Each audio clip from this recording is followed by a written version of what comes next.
choyamba tikufuna kuti utsogoleri uzikhala wotumikira abantu, utumikira inuyo amayi ndi abambo, anyamata ndi atsikana muli apa. Mtsogoleri asakhale bwana iyayi, asakhale bwana wokuponderezana, asakhale bwana wokuzuzana, asakhale bwana wokuchitirani nkhanza, asakhale mtsogoleri wa ndale wokusowetsani mtendere. Chachiwiri tikufuna utsogoleri woyanjanitsa abantu osati uyambanitsa abantu ayi, wosagawa dziko iyayi. Timagawa dziko bwanji tikamatchulana zigawo, timagawa dziko bwanji tikamatchulana mitundu. Vuto lalikulu kwathu kuno chikhalidwe chakuba ndikatangale chasanduka ngati chikhalidwe cha Malawi. Tiye tikanitse chikhalidwe cha mtundu umenewo. No to corruption, no to fraud, no to theft. Aliyense asamaganize kuti zimuyendera, mafailo akasowa ndikatulutsa ndalama mafailo ipezeka.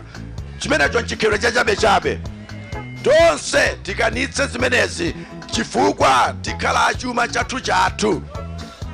Kuti munthu ukhoza kungokhala mchuma cha tsiku limodzi, sankhani zinthu zimene zitengere wena kugwira ntchito chaka chonse chathunthu. Zimachititsa ulesi anthu aja olimbikira ntchito chaka chonse chathunthu chifukwa iwe wangozipeza nthawi imodzi. Ndiye kuti aliyense asiya kugwira ntchito, tonse tisanduka anthu akuba. Malinga uyo azipeze kwa ulere mwa msanga zimenezo ndiye zagwira. Chikhalidwe chimenecho nchikhalidwe chosatukula dziko koma chikhalidwe chotukula mbava. Uyambira mwezi wa mawa mbava out. Silifunanso munthu wakuba kuti azitsogolera dziko lino iyayi. Chifukwa chake tikunena kuti pomalizira aliyense azitsata malamulo.